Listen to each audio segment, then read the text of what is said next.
Since October 2023, the situation in the Middle East has been extremely tense as the conflict between Israel and Hamas began in the Gaza Strip. This war has not only affected Israel and Palestine but has destabilized the entire region. In such an environment, on 13 June 2025, Israel suddenly launched a major military attack against Iran.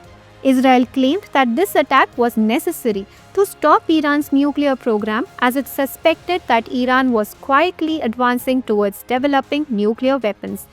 In this retaliation, Iran targeted US military bases in Qatar. This escalated the conflict, further inflaming the tensions in the Middle East. The United States responded by attacking Iran's nuclear sites. Gradually, this confrontation escalated to a point where fears of a regional war began to loom. The eyes of the world were now focused on this region. Could this crisis be the harbinger of a third world war? In this context, on June 24, 2025, US President Donald Trump took an unexpected initiative and declared a ceasefire. This ceasefire was not unilateral. Qatar and Iraq played crucial diplomatic roles behind it. Qatar mediated talks between both Iran and the US, continuing its long-standing role as a regional peacekeeper. Qatar once again became the reliable medium of back-channel diplomacy. Iraq also engaged with Iran, urging restraint, especially since Iran's attacks had affected Iraq's borders as well. Amid this atmosphere, on June 25, the 7 most powerful democratic economies of the world, Canada, France, Germany, Italy, Japan, United Kingdom, and the United States held an emergency meeting in The Hague, Netherlands. This group is known as the G7. In this meeting, concerns were raised regarding Iran's nuclear program and a clear message was issued: Iran must not be allowed to develop nuclear weapons. The G7 appealed to Iran to restart negotiations over the nuclear agreement and to cooperate fully and transparently with the International Atomic Energy Agency. The G7 warned that Iran's uranium enrichment program posed a serious threat to global peace. Additionally, the joint statement emphasized that Iran must grant full access to IAEA inspectors and share all information related to its nuclear program. The G7 also stated, "We call on all parties to refrain from taking any actions that could further destabilize the region." In other words, to make this ceasefire sustainable, all countries must exercise restraint. During this entire event, another serious issue emerged.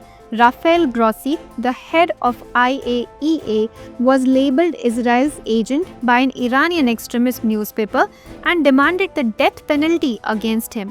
This caused a stir at the international level. The G7 strongly condemned these threats, stating that such language against an international official was unacceptable and undermined the impartiality of global institutions.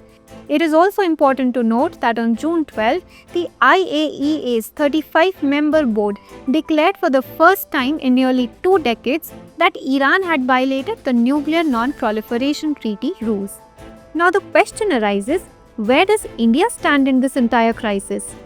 India's foreign policy has always been one of strategic autonomy. India maintains close ties with both Israel and Iran, but balancing relations between the two has always been a challenge. India imports a significant portion of its energy needs from Gulf countries, and Iran has been a long-standing supplier of oil to India. If instability increases in the Middle East, crude oil prices could also skyrocket, which would pose a severe economic crisis for developing countries like India.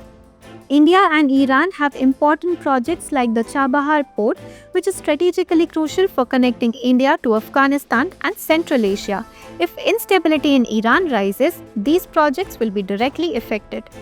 On the other hand, Israel is a key defense partner for India. India purchases high-tech defense equipment such as drones, missile systems, and radars from Israel. Additionally, both countries cooperate in cybersecurity and agro-technology. The conflict between Iran and Israel once again highlights how dangerous nuclear weapon politics can be.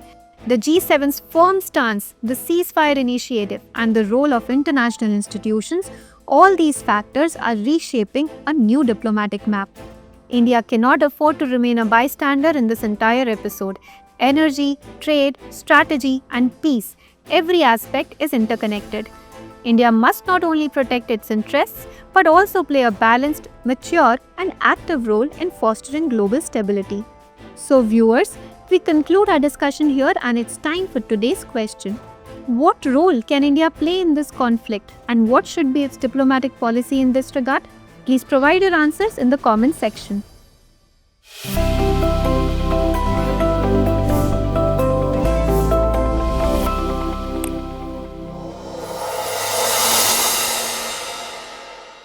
For more informative content, like, share and subscribe, and do not forget to press the bell icon to get the notifications.